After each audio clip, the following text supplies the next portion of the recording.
yesterday. So thank you, Maria.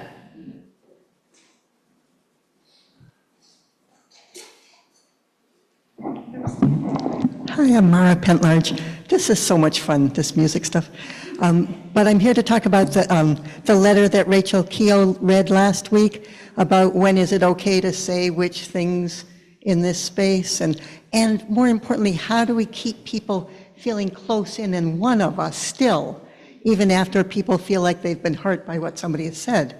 So we had a Zoom meeting on Tuesday. There were 16 of us on the Zoom, and we talked about it some more, and it's still an ongoing process, and it's good to have all of you in on it. Thank you.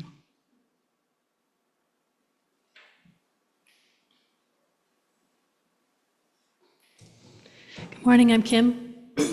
I'd just like to say please send some prayers to my beloved friends Lee and Bart Hill as they just lost their furry companion suddenly. So it's been an ongoing, they were granted more time than they expected, but it's still a shock. So if you know them, reach out to them, send some prayers their way. They could really use it. Thanks.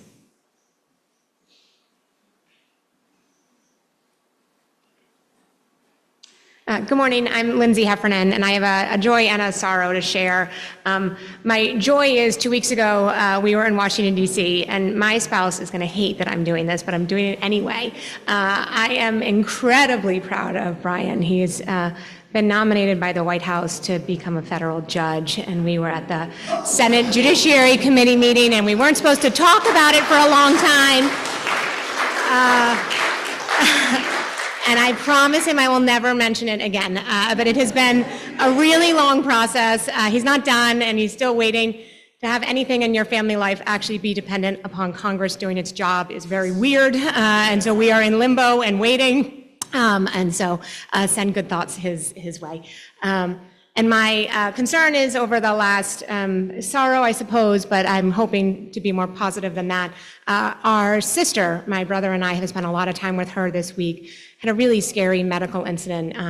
This really suddenly lost vision in one eye and needed an emergency surgery. And of course, Boston is a very good place to be close to if you need that sort of thing. But I spent the last 5 days with her and am home today or yesterday. I'm very blessed to have a family that could just wrap around her. But while she was recovering with problems in one eye, a problem developed in the other eye. And so we're not through the recovery process yet, but I have never been more appreciative of sight. I know today is about sound, but I'm thinking a lot about that. And so keep good thoughts for her if you can.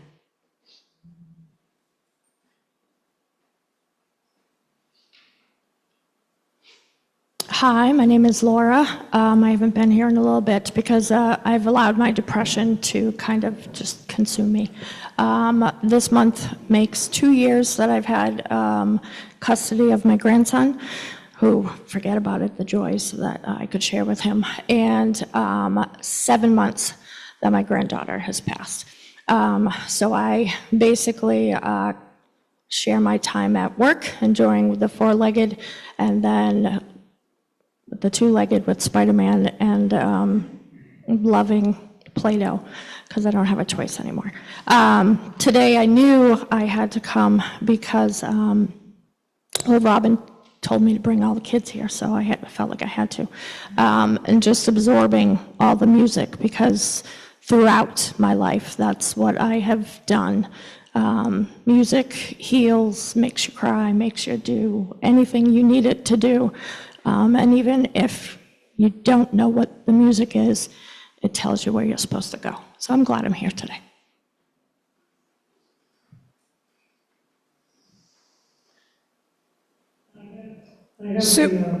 Yeah, Paul? Yeah, hello, Kim. Wherever that is. My tragedy says, just light a candle for my mother's, their cancer spreading from her brain. I also have it as well. Yes. A friend of mine in Maine, out in Cambridge, is on the path, he's dealing with brain cancer as well, and it's very aggressive. And they've been together for 40 years, and it takes its toll. Sue, do you want to come forth with anything you have from online? There's no Facebook today. There's I'm none. I'm lighting the candle for my own call. Okay, then you need to come over here when you're done. Maybe. Yes.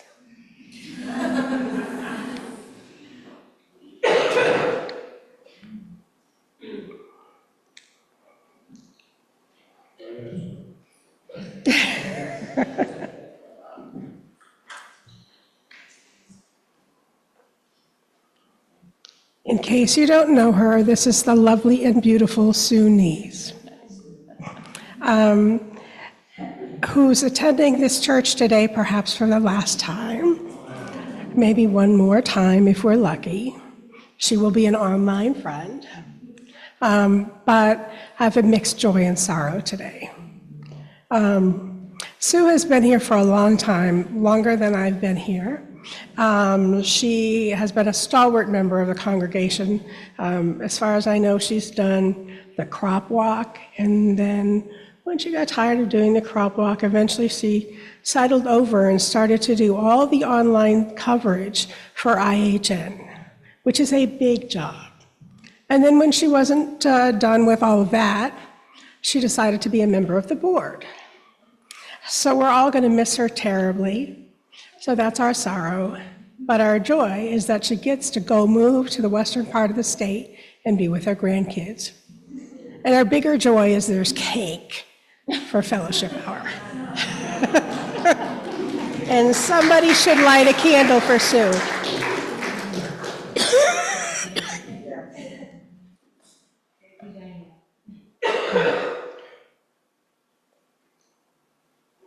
Spirit of life, I don't know what to call you. Sometimes when I speak the name others have given you, my mouth feels full of marbles, and I cannot form a distinct syllable. At other times, especially when I connive with others to make justice compassionately, I feel you standing right in front of me, a choir director, harmonizing the longings of my heart with others. Perhaps I should call you silence and watch you rise like the mist of the morning before any word is spoken. At times, I have given up calling you anything, but then to whom would I express my thanks for being alive and feeling the love of others, or for the honor of spreading love in the world? Even though I cannot express your name, I need to address you. I need to feel that you are as close to me as my next breath. And I need to say thank you. So I will call you you and mean everything I can see, feel and touch, smell and know. And I will know that you are more than all of this, and there is no need to speak except through acts of love, justice, and kindness.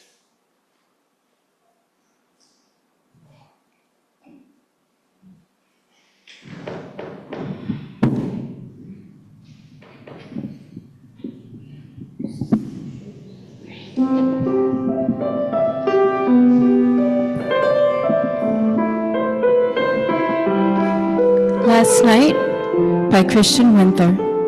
Last night the nightingale woke me. Last night when all was still, it sang in the golden moonlight from out the woodland hill.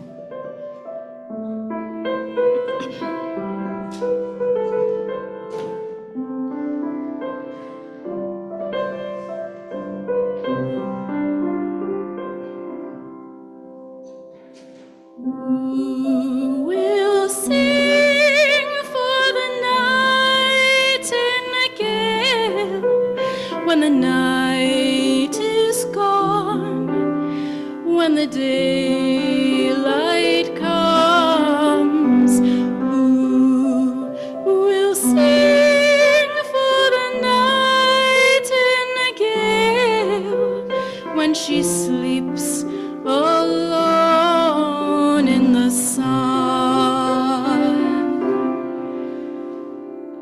Many's the time her silken tones soothes my rough and weary bones.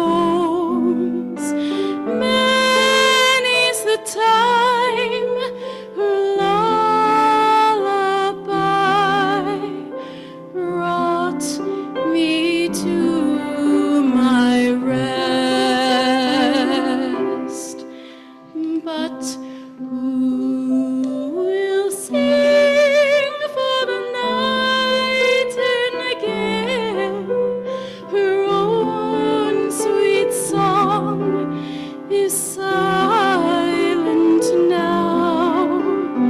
Who will sing for the nightingale when she sleeps alone in the sun?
Many's the time her silken tones soothed my rough and weary bones.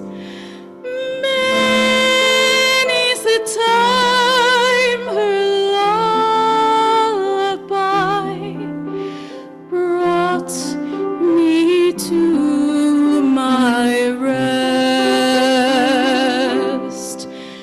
But who will sing for the nightingale? Her own sweet song is silent now.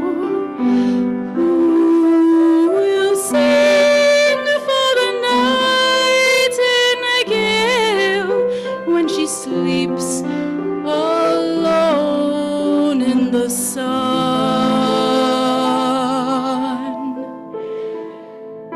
When she sleeps alone in the sun.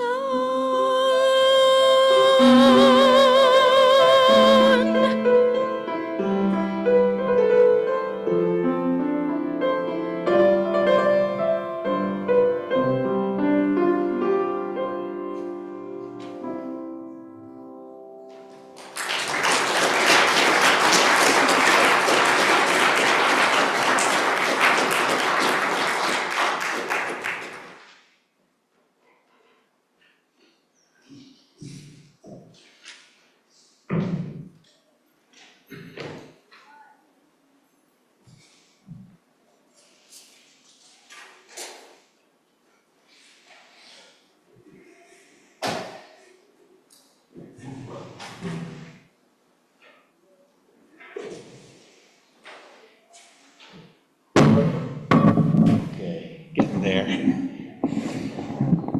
Thank you all so much, very much for being here today and joining us for this Music Sunday, the title of which is Music is Life. In some ways, music is a part of our lives even before we are born. One thing we remember as parents in the obstetrician's office is hearing the heartbeat of the little one inside the womb, feeling the babe inside respond to what it hears. Some mothers sing lullabies to their soon-to-bes. Others play Mozart to prepare them for the world. The heartbeats of the mother and the child inside synchronize as the mother breathes regularly. Inside we are hearing, we are learning, and even within us The beat goes on. The beat grows strong. Some babies dance before they walk, lifting their legs and their arms in imitation, swaying to the beat. The music makes them move. Some babies, newly walking, hearing a violin, are overjoyed. Seeing an orchestra, they raise their hands as the conductors raise their hands to direct their players. Endless curiosity. As soon as kids can reach the keyboard, the patterns of black and white, the sounds made when pressing keys down, the urge to compose. Even then, listen to my song. Do you like my song, Grandpa? Even as we learn to talk, we learn to sing. Pure, sweet voices finding melodies from somewhere. We are fed music as much as we are fed food. Certainly music nourishes us. Certainly music takes its place in our developing brains. And when our creative spirit emerges, when it awakens, the sounds emerge. Sweet, innocent, enchanting, imperfect or perfect, unique. Music is life. Life is music. Since at least the time that birds evolved, after the Cretaceous period, about 65 million years ago, some form of music has filled the air. Birds using sound to communicate, danger, or to facilitate mating, or somehow to respond to the coming of dawn, devising their own special ways to greet the sun's coming. One of my deep memories are pre-dawn walks, bird walks with my dad. Shortly before dawn, the night silence would be pierced, first by a solo, soon joined by a chorus of birds growing in volume. When Fran and I went to Lake Garda in Italy, with the cell phone, I recorded the early morning sounds over the lake, and the growing chorus of birds inspired music in the same way that Grieg's perch high above Bergen inspired him to write pieces like To the Spring and Morning Moods. In a certain sense, we might say that as living beings, we have been living with sounds organized to communicate with fellow beings since at least the first birds graced the earth. Music is deep in our evolutionary history. We also see music used as a bridge to communicate between species. In Norway, the high-pitched sound of kulning is used to draw cows from the hills to be milked. The lyrebird is unbelievable in its ability to imitate the sounds it hears.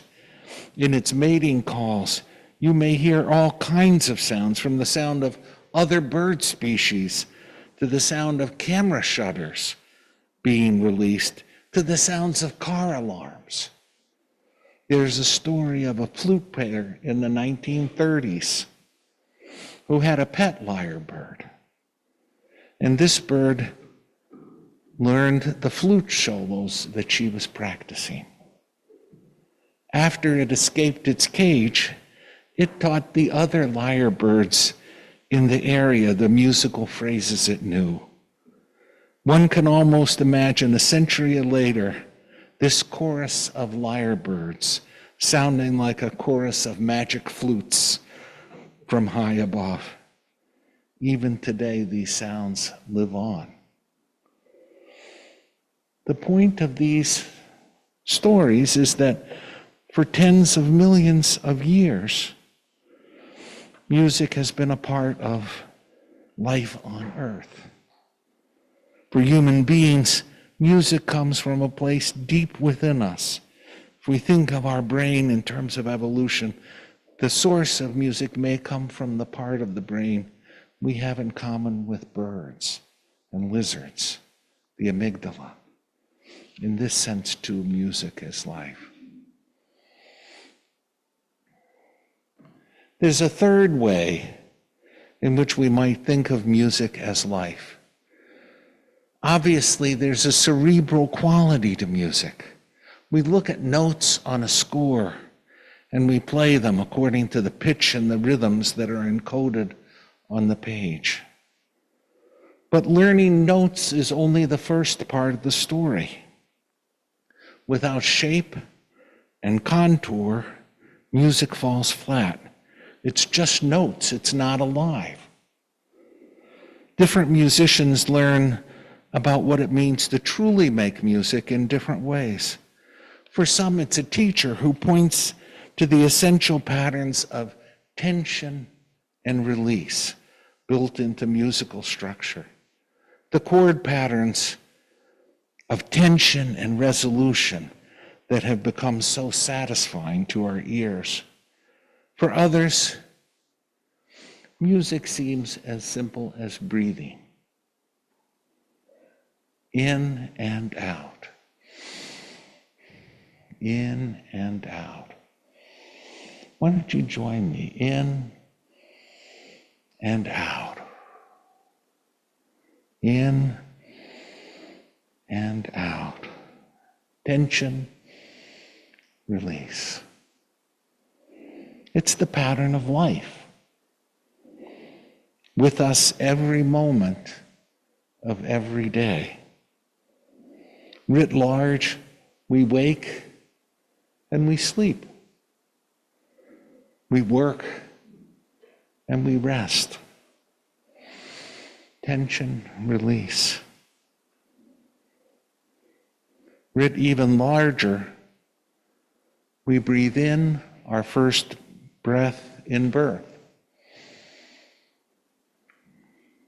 We breathe out our last breath at death. And how we live the time between these breaths. These are the existential problems that each of us face. These rhythms of life, our breathing, the beating of our hearts, the sounds of music from deep within, which draw us to recognize without words the true nature of our life, the joy of lifting our voices, the sound of our instruments being played with one another. These are the rhythms of our life, and they reveal to us some of the other meanings of life, how we might live life in harmony with one another, as complex as it might be, like that Jim Scott arrangement of Spirit of Life. Little complex. How to accompany one another on our journeys. How to take our place in the chorus. And the paradox that there are things in this world, feelings, thoughts, intentions, even creative spirit that can be expressed and communicated, even if we can't translate them into words. And that this expression is a noble pursuit. May we find ways to compose our own lives, to accompany those who we love and share our journeys with, and to discover complex and satisfying harmonies within the world around us. Amen and blessed be.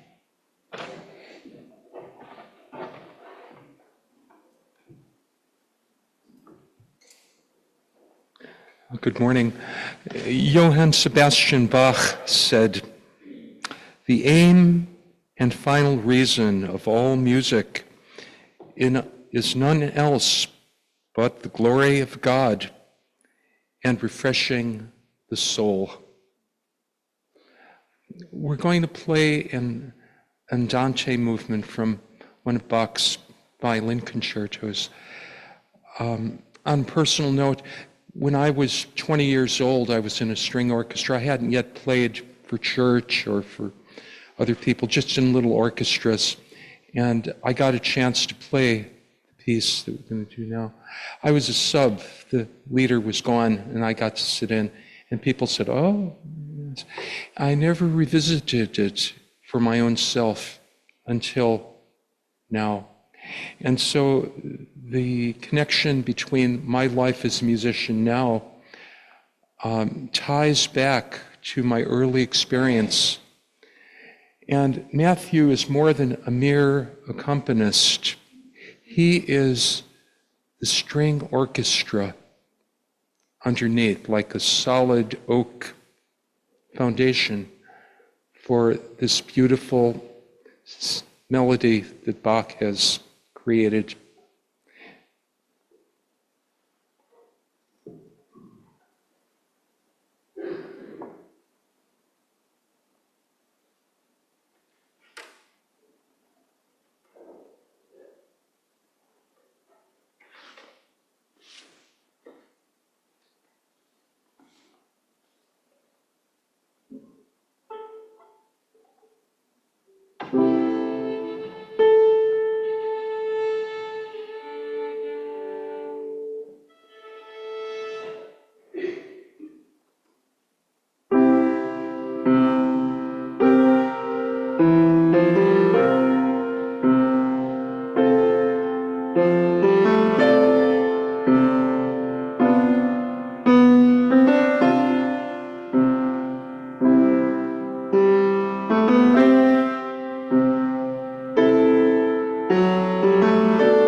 At this point, we have earthlings.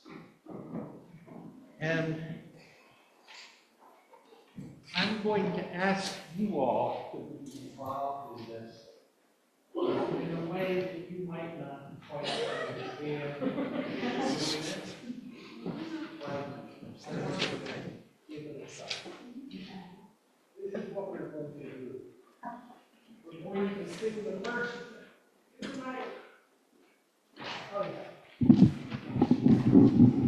We're going to sing the first hymn, 1069, once. Then we're going to sing the second hymn, 1070. And then this half is going to go back and sing 1069 at the same time that the other half will sing 1070. So you're going to be singing two separate hymns at the same time. After you've done that, you're going to sing 1071. We're going to sing it together one time, then we're going to sing it as a round. We're going to sing it in 3 parts. So say 1, 2, and the people in the back. There will be 3. And then, as if that's not enough, we're going to go and we're going to sing 1069, you guys, 1070, and 1071 at the same time. Okay? And then finally, we're going to end with 1073. We're going to sing verse 1 and verse 4. And verse 1 is about mother, and verse 4 is about father. Okay? So our choir will be directing you. They'll be singing, and you'll have instruments that will help you. And if you sing the wrong part, who cares? Let's see how we do.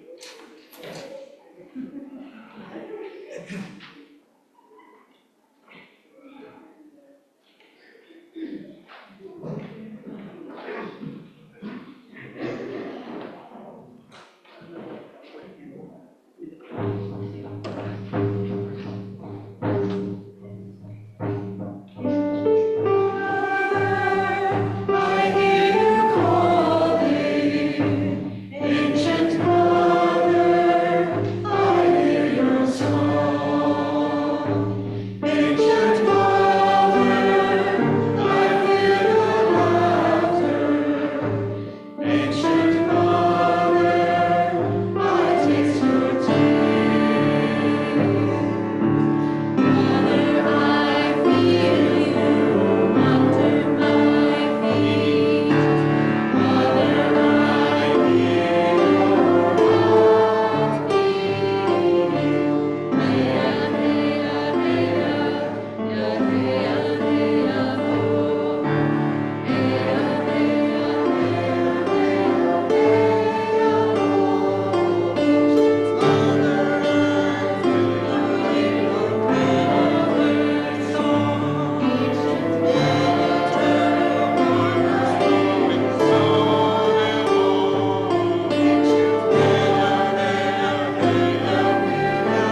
The benediction. This moment is beautiful. This moment is beautiful. This moment is beautiful, for we have gathered in common purpose to do important work. This moment is beautiful, for we have gathered in common purpose to do important work that only we can do. This moment is beautiful, for together we recreate the world. And our final choral postlude is called How Can We Keep from Singing?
I hear the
very brief announcement.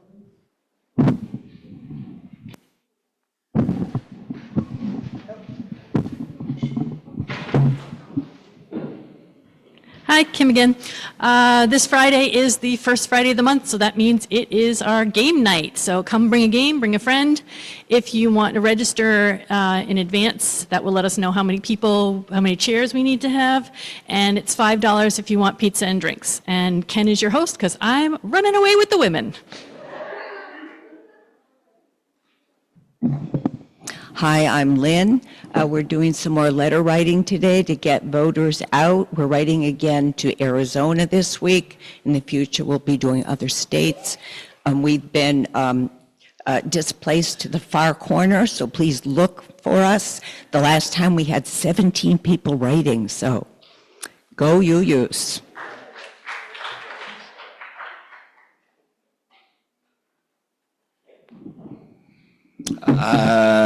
Hey. So I just wanted to remind folks, I said it last time, but I was maybe not clear because it got a little messed up at last week. So just wanted to let folks know that there's a City Resilience Summit. So anyone interested in sustainability and resilience and that kind of thing, it's on May 11th. It runs all afternoon from about 11 till 4 at the public library. We also, just as an aside, we planted our first Milwaukee forest planting yesterday, which was pretty awesome. About 100 of my new best friends were there. We all got to plant it, and then we'll have a second round of planting at that same event on May 11th at the library. So come learn some stuff, get your hands dirty. It's a great twofer. And then lastly, if you really like Milwaukee Forest, we're going to have two other chances at Plumley Village to plant too. So one coming up this Wednesday, May 1st, from 4 to 6, and again on May 18th at some point during that day, which I have now forgotten. But you can look it up. It's on the city website. Thanks.